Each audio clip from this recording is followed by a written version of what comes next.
মাসে বাংলাদেশে যে যুগান্তকারী পরিবর্তন সংগঠিত হয়েছে তার প্রেক্ষিতেই আজ আমি বিশ্ব সম্প্রদায়ের এই মহান সংসদে উপস্থিত হতে পেরেছি। আমাদের গণমানুষের, বিশেষ করে তরুণ সমাজের অফুরন্ত শক্তি আমাদের বিদ্যমান রাষ্ট্র কাঠামো ও প্রাতিষ্ঠানিক আয়োজনগুলো আমূল রূপান্তরের এক নতুন সম্ভাবনার দ্বার উন্মোচন করেছে। আমাদের ছাত্র ও যুব সমাজের আন্দোলন প্রথম দিকে মূলত ছিল বৈষম্য বিরোধী আন্দোলন, পর্যায়ক্রমে তা গণ আন্দোলনের রূপ নিয়েছে। এরপর সারা পৃথিবী অবাক বিস্ময়ে দেখেছে কিভাবে সমগ্র বাংলাদেশের মানুষ একনায়কতন্ত্র, নিপীড়ন, বৈষম্য, অবিচার ও দুর্নীতির বিরুদ্ধে রাজপথ ও সামাজিক যোগাযোগের মাধ্যমে দৃঢ়ভাবে রুখে দাঁড়িয়েছিল। আমাদের ছাত্র জনতা তাদের অদম্য সংকল্প ও প্রত্যয়ের মাধ্যমে একটি স্বৈরাচারী ও অগণতান্ত্রিক শাসন ব্যবস্থা থেকে আমাদের মুক্তি এনে দিয়েছে।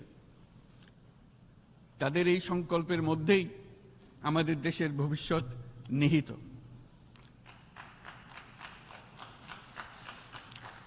যা এই দেশকে বিশ্ব সম্প্রদায়ের মাঝে একটি দায়িত্বশীল জাতির মর্যাদায় উন্নত করবে বলে আমি বিশ্বাস করি।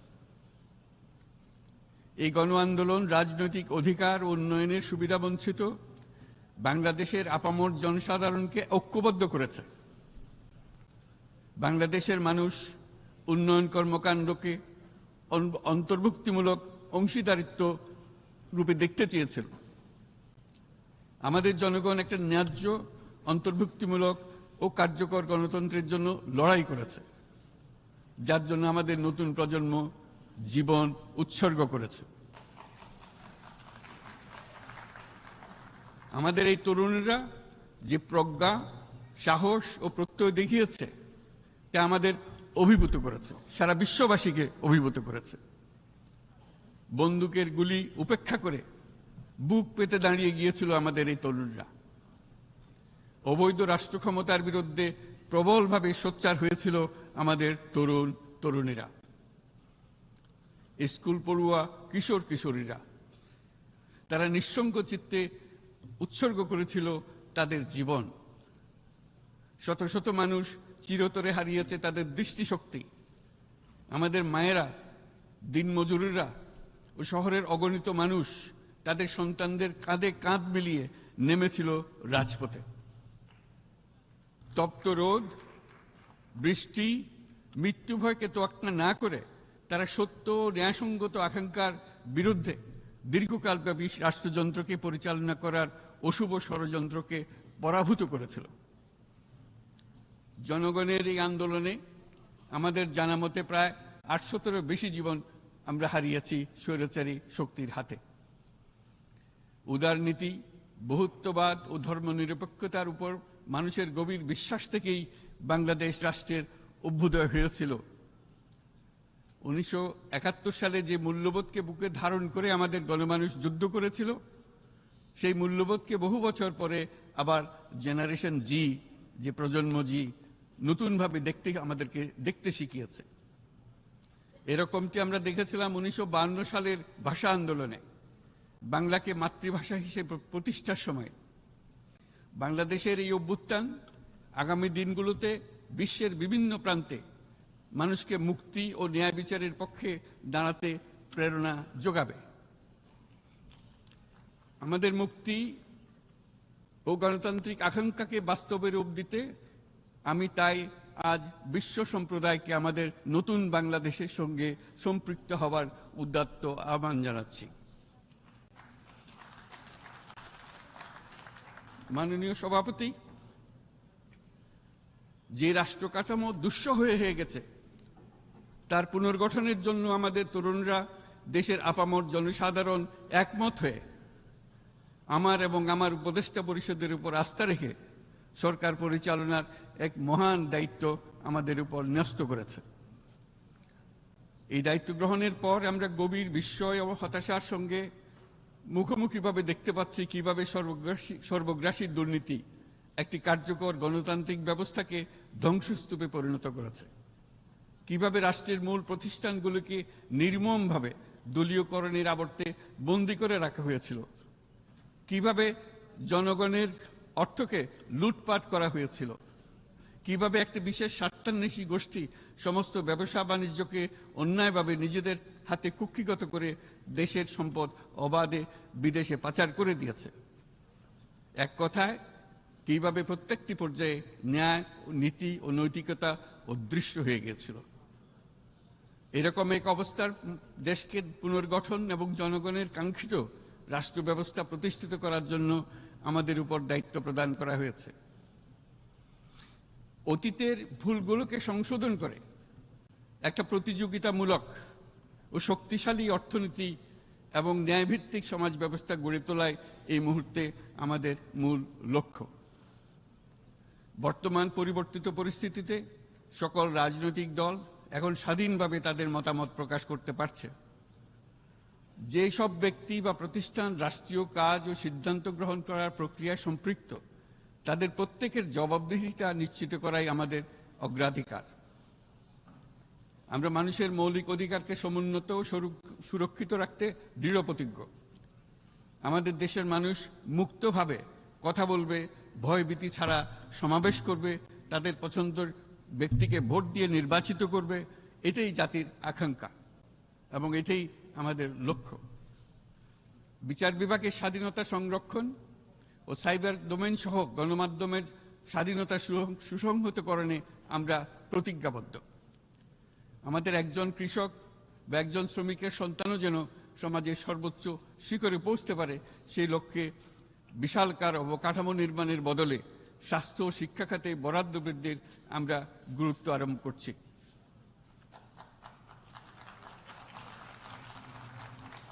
রাষ্ট্র ব্যবস্থার সকল পর্যায়ে সুশাসন ফিরিয়ে আনাই আমাদের অভীষ্ট। বাংলাদেশে যেসব আন্তর্জাতিক, আঞ্চলিক এবং দ্বিপাক্ষিক চুক্তির পক্ষভুক্ত, সেগুলো প্রতিপালনে আমাদের সরকার বদ্ধপরিকর। জাতিসংঘ সহ বহুপাক্ষিক বিশ্ব কাঠামোতে বাংলাদেশের সক্রিয় অংশগ্রহণ ও অবদান অব্যাহত থাকবে। পারস্পরিক শ্রদ্ধাবোধ, মর্যাদা ও স্বার্থরক্ষণের ভিত্তিতে বাংলাদেশ বিশ্বের সকল রাষ্ট্রের সাথে বন্ধুত্বপূর্ণ সম্পর্ক বজায় রাখবে। মাননীয় সভাপতি, গত 7 সপ্তাহের মধ্যে আমাদের সরকার বিভিন্ন গুরুত্বপূর্ণ পদক্ষেপ গ্রহণ করেছে। আমাদের অনুরোধে সাড়া দিয়ে জাতিসংঘের মানবাধিকার বিষয়ক হাই কমিশনার বাংলাদেশের গণ আন্দোলনকালে সংগঠিত মানবাধিকার লঙ্ঘনের বিষয়ে বিস্তৃত অনুসন্ধান এবং এইসব বিষয়ে ঘটনার পুনরাবৃত্তি রোধে পরামর্শ প্রদানের জন্য একটা ফ্যাক্ট ফাইন্ডিং কমিশন গঠন এবং তার কাজ শুরু করার জন্য দ্রুত বাংলাদেশে পাঠিয়ে দিয়েছে। আমি তাকে বাংলাদেশের পক্ষ থেকে অশেষ ধন্যবাদ জানাচ্ছি। দায়িত্বভার গ্রহণের 2 সপ্তাহের মধ্যে আমরা গুম প্রতিরোধে যে আন্তর্জাতিক কনভেনশন রয়েছে তাতে যোগদান করেছি।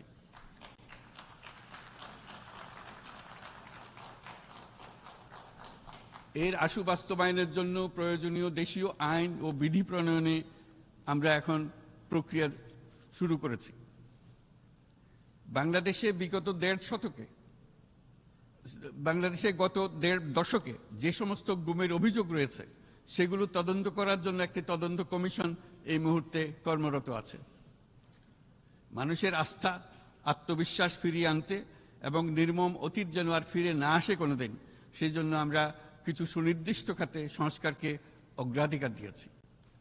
সেই লক্ষ্যে আমরা বিদ্যমান নির্বাচন ব্যবস্থা, সংবিধান, বিচার ব্যবস্থা, জনপ্রশাসন, আইন শৃঙ্খলা ব্যবস্থা সংস্কারের জন্য স্বাধীন কমিশন গঠন করেছি।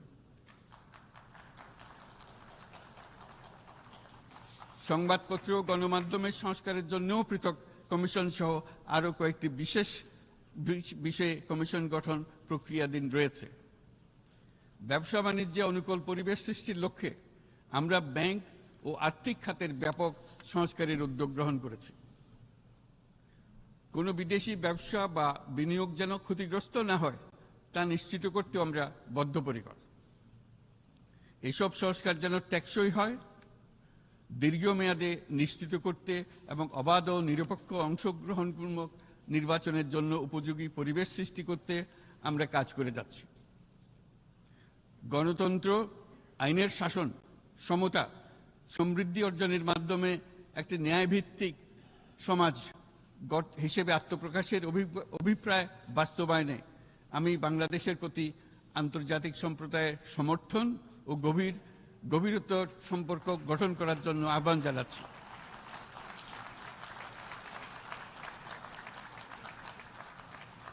মাননীয় সভাপতি, বাংলাদেশ মনে করে যে শান্তি রক্ষা ও সংঘাত মোকাবেলা জনগণের সমৃদ্ধি নিশ্চিত করার মূল চালিকা শক্তি। সাম্প্রতিক বিপ্লবকালে আমাদের ইতিহাসের সবচেয়ে কঠিনতম সময়ে জনগণের মুক্তির আকাঙ্ক্ষা পূরণে তাদের পাশে দৃঢ়ভাবে দাঁড়িয়ে আমাদের সাহসী সশস্ত্র বাহিনী সমূহ আরও একবার শান্তির প্রতি তাদের অঙ্গীকার প্রমাণ করেছে।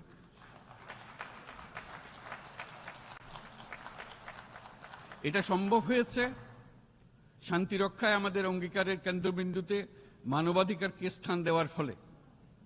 জাতিসংঘের পিস বিল্ডিং কমিশনের সূচনা লগ্ন থেকেই শান্তি রক্ষার মতো শান্তি বিনির্মাণেও বাংলাদেশ সমান অঙ্গীকার ব্যক্ত করে এসছে।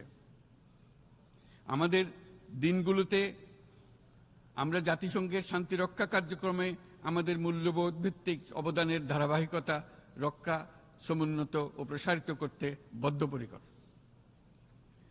জাতিসংঘের শান্তি রক্ষা কার্যক্রমে অবদানকারী তৃতীয় বৃহত্তম রাষ্ট্র হিসেবে বাংলাদেশ এখন পর্যন্ত ৪৩টি দেশে ৬৩টি মিশনে শান্তিরক্ষী প্রেরণ করেছে।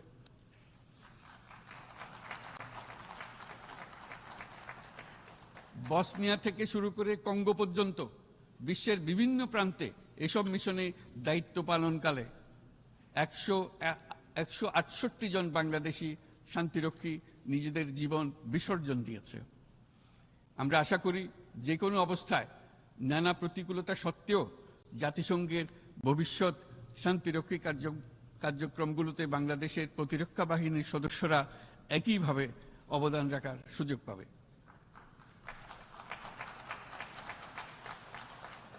মাননীয় সভাপতি, আমাদের সকলের বাসস্থান এই পৃথিবী বৈশ্বিক অগ্রাধিকারগুলোকে সঠিকভাবে নির্ণয় করতে আগ্রহী। জলবায়ু পরিবর্তন আমাদের সকলের অস্তিত্বের প্রতি হুমকি স্বরূপ। এই গ্রীষ্মে সর্বকালের রেকর্ড ভঙ্গকারী তাপদাহ আমাদের জলবায়ুজনিত পরিবর্তনের কথা স্পষ্টভাবে স্মরণ করিয়ে দিয়েছে। আমাদের যা প্রয়োজন তা হলো জলবায়ু সম্পর্কিত ন্যায় বিচার, যাতে করে দায়িত্বজ্ঞানহীন সিদ্ধান্ত, উদাসীন আচরণ কিংবা এর মাধ্যমে সাধিত ক্ষতির বিষয়ে যারা সংশ্লিষ্ট তাদের দায়বদ্ধ করা যায়। জলবায়ু পরিবর্তনজনিত দীর্ঘমেয়াদী প্রভাবগুলো অপূরণীয় ক্ষতির কারণ হয়ে দাঁড়িয়েছে। আমরা জীব বৈচিত্র্য হারিয়ে ফেলছি, প্যাথোজেনের পরিবর্তনের ফলে নতুন রোগ বাড়ছে, কৃষিক্ষেত্রে চাপ বাড়ছে ক্রমাগতভাবে, পানি সম্পদ ঝুঁকিতে ফেলছে আমাদের বাসযোগ্যতাকে, সমুদ্র পৃষ্ঠের উচ্চতা বৃদ্ধি এবং লবণাক্ততা আমাদের ক্ষতি করছে প্রতিনিয়ত। ঘূর্ণিঝড়ের সংখ্যা ও মাত্রা বৃদ্ধির কারণে যেই ক্ষতি হচ্ছে তাকে উপেক্ষা করার সুযোগ নেই। ক্ষুদ্র কৃষক, প্রান্তিক পর্যায়ে জীবিকা অন্বেষণকারীরা জলবায়ু পরিবর্তনজনিত ঝুঁকির মুখোমুখি হচ্ছে সবচেয়ে বেশি। আমি আজ এই বিশ্ব সভায় যখন কথা বলছি তখন বাংলাদেশের পূর্বাঞ্চলে ৫০ লাখেরও অধিক মানুষ তাদের জীবদ্দশায় হওয়া সবচেয়ে ভয়াবহ বন্যা মোকাবেলা করে যাচ্ছে। মহাসচিব গুতেরেস আমাদেরকে দেখিয়েছেন যে বিদ্যমান পরিক্রমা অব্যাহত থাকলে বিশ্বের গড় তাপমাত্রা ২.৭ ডিগ্রি সেলসিয়াস বৃদ্ধির দিকে অগ্রসর হতে থাকবে। তাই বাংলাদেশের মতো জলবায়ু ঝুঁকিতে থাকা দেশগুলোতে অভিযোজনের জন্য ব্যাপক বিনিয়োগের আহ্বান জানাচ্ছি।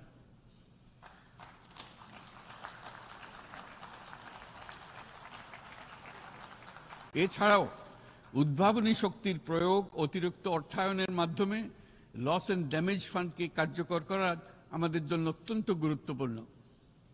একইভাবে আমাদের প্রয়োজন প্রযুক্তির সহজলভ্যতা, সক্ষমতা বৃদ্ধি। নির্দিষ্ট করে বললে আমাদের দরকার জীবন রক্ষাকারী প্রযুক্তি, বিশেষত কৃষি, পানি এবং জনস্বাস্থ্য খাতে, যেখানে ক্ষুদ্র ক্ষুদ্র উদ্ভাবন এবং সমাধানসমূহ ঝুঁকিতে থাকা জনগোষ্ঠীকে রক্ষা করতে পারে। জলবায়ু সংকটের মোকাবেলা এবং বৈশ্বিক অর্থনীতি সুসংহতকরণে আমাদের যুগপৎভাবে কাজ করতে হবে। বিশ্ব সম্প্রদায় এখন কার্বন মুক্ত পৃথিবী গড়ে তুলতে মনোযোগী হচ্ছে। বিশ্বের অধিকাংশ মানুষকে এই ধরনের পরিবর্তনের সুফলভোগী করতে হলে নেট জিরো পৃথিবীর দিকে আমাদেরকে অগ্রসর হতে হবে। বাংলাদেশের মতো দেশগুলোকে সাথে নিয়ে যেতে হবে। তা না হলে পারস্পরিক দায়িত্ববোধের মাধ্যমে পারস্পরিক সমৃদ্ধি অর্জনে আমাদের সার্বজনীন অঙ্গীকার পূরণে পিছিয়ে পড়ব আমরা। এই ক্ষেত্রে আমি বিশ্বাস করি সমগ্র বিশ্ব একসাথে ৩-০ লক্ষ্য অর্জনের ধারণা বিবেচনা করে দেখতে পারে, যার মাধ্যমে আমরা শূন্য দারিদ্র্য, শূন্য বেকারত্ব এবং শূন্য নেট কার্বন নিঃসরণ অর্জন করতে পারি। যেখানে পৃথিবীর প্রতিটি তরুণ তরুণী চাকরি প্রার্থী না হয়ে বরং উদ্যোক্তা হিসেবে নিজেকে প্রতিষ্ঠিত করার সুযোগ পাবে। তারা যেন এই সম্পদের সীমাবদ্ধতা সত্ত্বেও নিজ নিজ সৃজনশীলতার বিকাশ করতে পারে, যেখানে একটি ব্যবসায়িক উদ্যোগ সামাজিক সুফল, অর্থনৈতিক মুনাফা এবং প্রকৃতির প্রতি দায়িত্বশীলতার মধ্যে একটি চমৎকার ভারসাম্য আনতে পারে, যেখানে সামাজিক ব্যবসার মাধ্যমে যে কোনো ব্যক্তি ভোগবাদী জীবনধারা থেকে উত্তরণ করে সামাজিক ও অর্থনৈতিক পরিবর্তনের সৃজনশীল শক্তি হিসেবে নিজেকে প্রতিষ্ঠিত করতে পারে।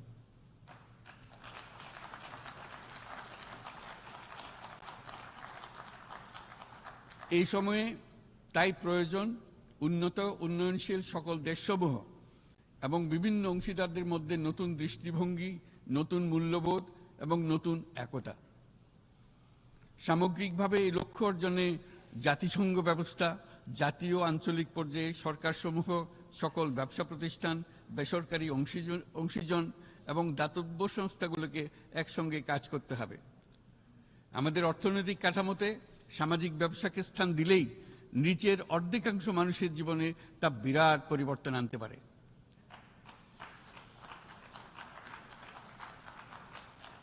এই পদক্ষেপ একই সঙ্গে জলবায়ুর ধ্বংসাত্মক গতিকে সফলভাবে রোধ করতে পারে এবং বাজার ব্যবস্থার মাধ্যমেই এই মীমাংসা হতে পারে। এ বিষয়ে আমি মহাসচিব গুতেরেসের বিশেষ দৃষ্টি আকর্ষণ করছি। মাননীয় সভাপতি, বহুমুখী সংকটে জর্জরিত বর্তমান বিশ্বে যুদ্ধ এবং সংঘাতের ফলে ব্যাপক ভিত্তিতে মানুষের অধিকার খর্ব হচ্ছে। বিশ্ববাসীর উদ্বেগ এবং নিন্দা সত্ত্বেও গাজায় গণহত্যা থামছে না।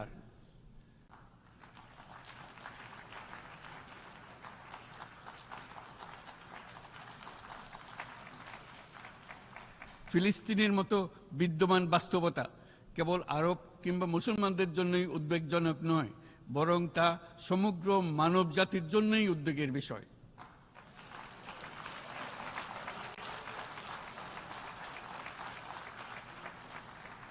একজন মানুষ হিসেবে প্রত্যেক ফিলিস্তিনির জীবন অমূল্য।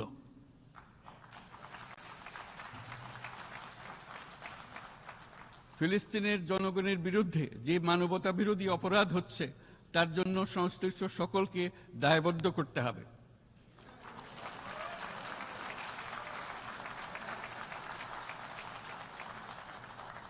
ফিলিস্তিনের জনগণের উপর চলমান নৃশংসতা, বিশেষত নারী এবং শিশুদের সাথে প্রতিনিয়ত যে নিষ্ঠুরতা বিশ্ব দেখাচ্ছে, তা থেকে নিস্তারের জন্য বাংলাদেশ অনতিবিলম্বে সম্পূর্ণ যুদ্ধবিরতির আহ্বান জানাচ্ছে।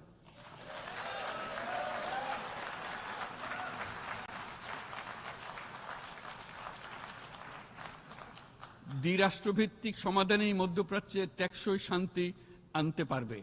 তাই জাতিসংঘ সহ আন্তর্জাতিক সম্প্রদায়ের সকলকে এর বাস্তবায়নের জন্য এখনই উদ্যোগ নিতে আহ্বান জানাচ্ছি।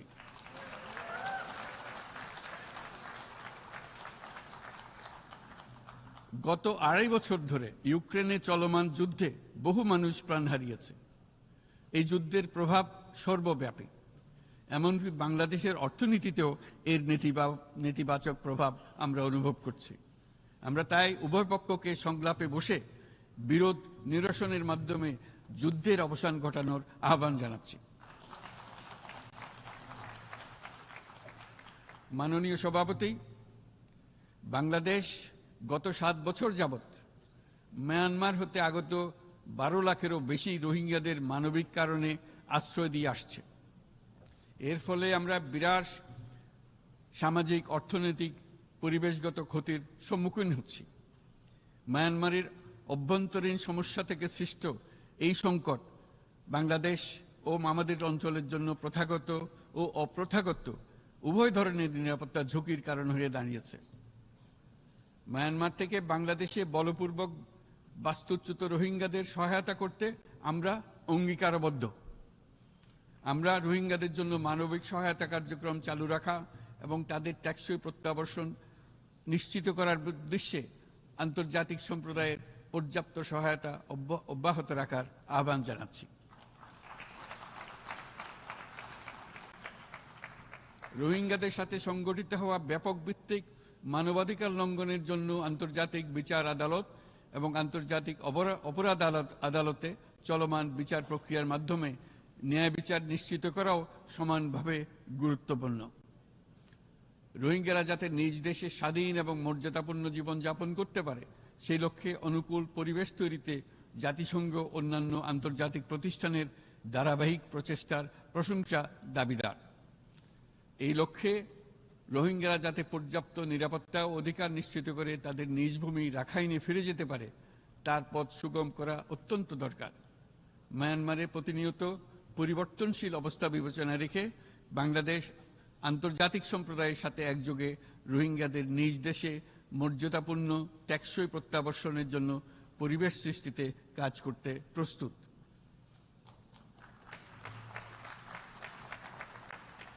মাননীয় সভাপতি, রাজনৈতিক মুক্তি এবং সামাজিক অর্থনৈতিক জাগরণ ব্যতীত শান্তি ও নিরাপত্তা নিশ্চিতে সাফল্য অর্জন করা সম্ভব নয়।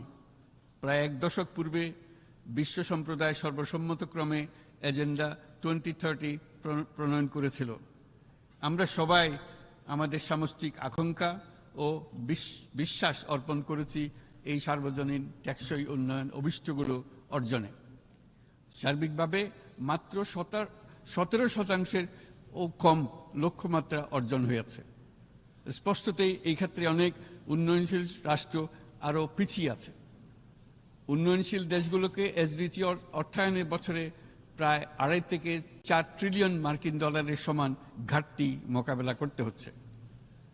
উন্নয়নশীল বিশ্বের ঋণের বোঝা, ক্ষয়িষ্ণু আর্থিক সক্ষমতা এবং জলবায়ু পরিবর্তনের ক্ষতিকর প্রভাবের কারণে বাংলাদেশের মতো দেশগুলিতে বেশি ঝুঁকিতে রয়েছে।